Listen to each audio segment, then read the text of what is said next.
Hello, good morning. I'm here again po para muli pong magbahagi sa inyo ng isang napakagandang benefits para sa atin, galing po sa ating minamahal na bansang Italia. So, like what I've said before, sana po lagi wag niyo pong kalimutan na mag-share, likes, and especially subscribe po. Kasi kung kayo po ay nagsusubscribe, hindi niyo na po kinakailangan laging mag-control sa YouTube ng aking mga announcement. Ito po ay automatic na papasok na sa inyong Facebook account. Kaya sana po ay isubscribe po ninyo at nang laging ma-update po kayo sa mga maraming bonuses na ibinibigay ng Italia. So ngayon po meron po tayong magandang balita para doon po sa bonus Golf Badante na galing po ito sa IMSS. So marami pong mga sabi-sabi na ito daw po ay noon pa nagsimula.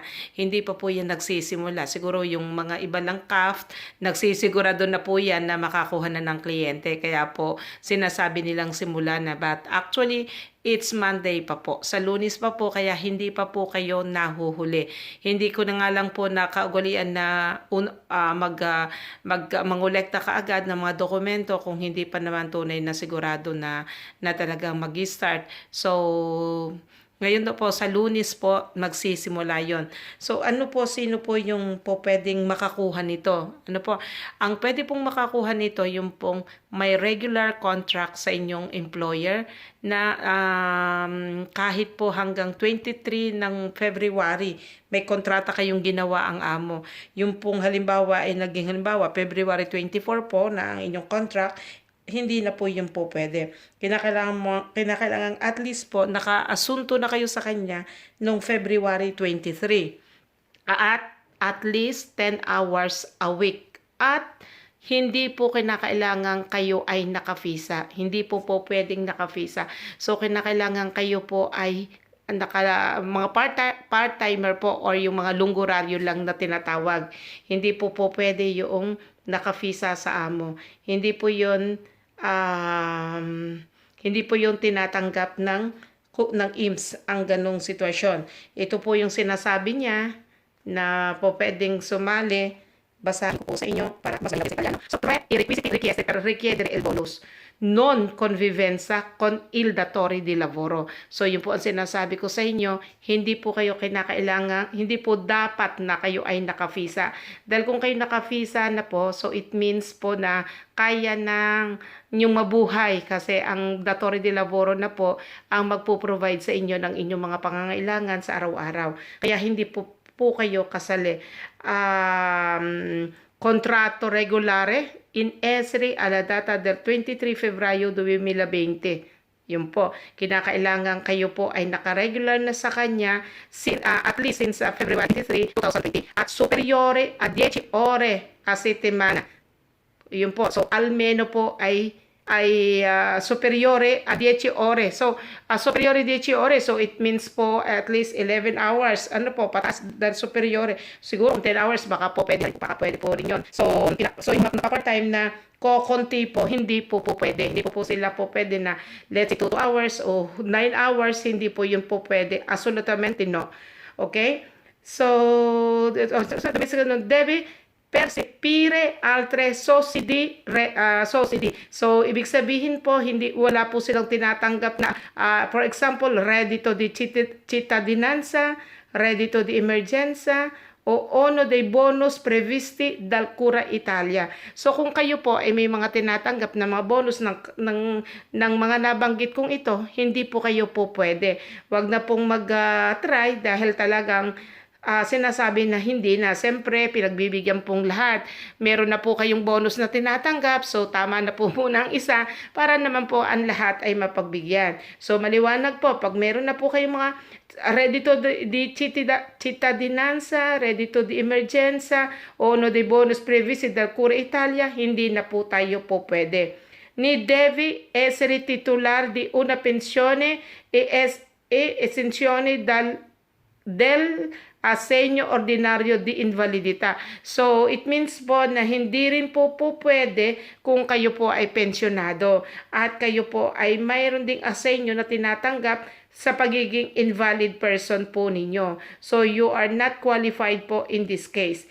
Nel caso in cui il lavoratore faccia parte di un nucleo familiare già percettore del reddito di cittadinanza per una cifra inferiore a 500 euro mensile, INPS provvederà a integrare il beneficio del reddito cittadinanza fino a conto a 500 per i 2 mesi di Aprile ay Mayo. Ang ibig sabihin po, kung sakali naman pong kayo ay may tinatanggap na ayuda mula sa gobyerno, so balit maliit lamang, ano po, wala pong 500 euro. Yun po ay po pwede ring bigyan kayo ng konsolasyon na kukwentahin po iyon at maaring kayo po at least 500 euro ay makatanggap po sa buwan ng April at Mayo. Kasi kung ibigay na amount na to ng INPS, hopefully na sana'y mapabigay, ay 500 euro for the month of April and 500 euro for the month of May.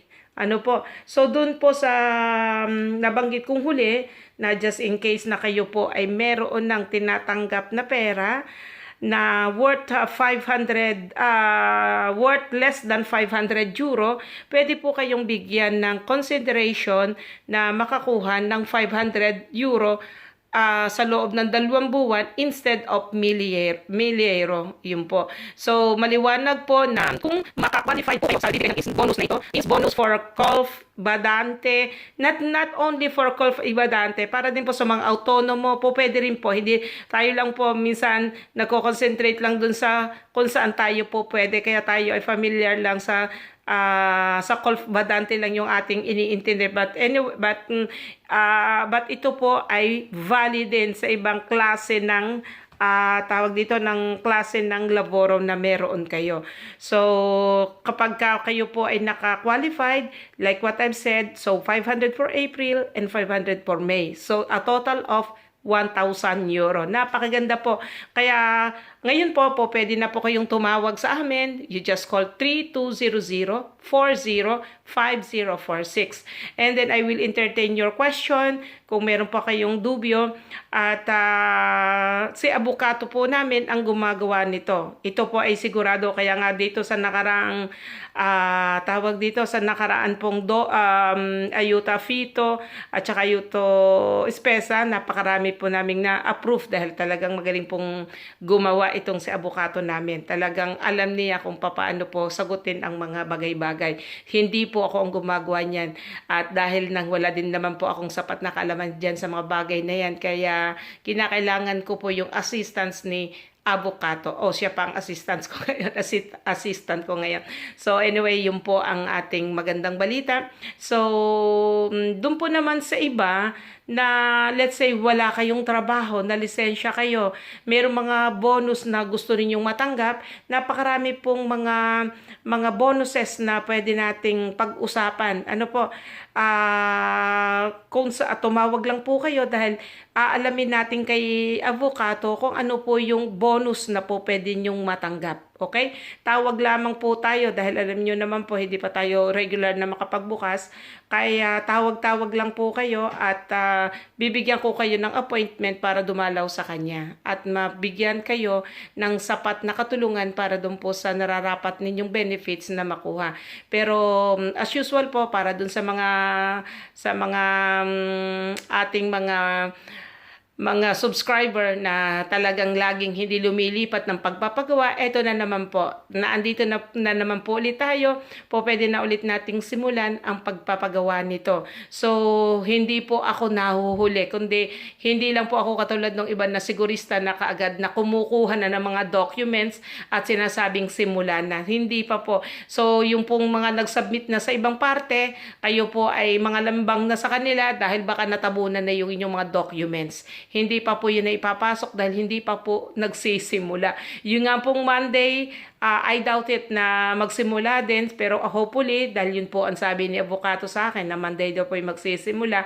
So, anyway, para po kayo ay mapauna sa pag-apply. Anyway, ito na there is a certain period na pwedeng gawin. Hindi pa lang po sinasabi kung kailan ang iskadensa. So, by Monday, malalaman ko rin po kung until when tayo pwedeng mag-apply. So, for sure, tayo naman po ay Monday na yun. So, tomorrow is Saturday. So, you can start sending me all documents po para ma-start ko, ma-evaluate ko at makita ko kung ano po yung kulang ninyo, kung ano po yung mali ninyo. Hindi po yung katulad ng dati, oh, mali ang iyong email, mali ang ganito mo, mali ang ganyan. So, nagtatagal po yung proseso. So, you send me all the documents needed at para ma-evaluate ko.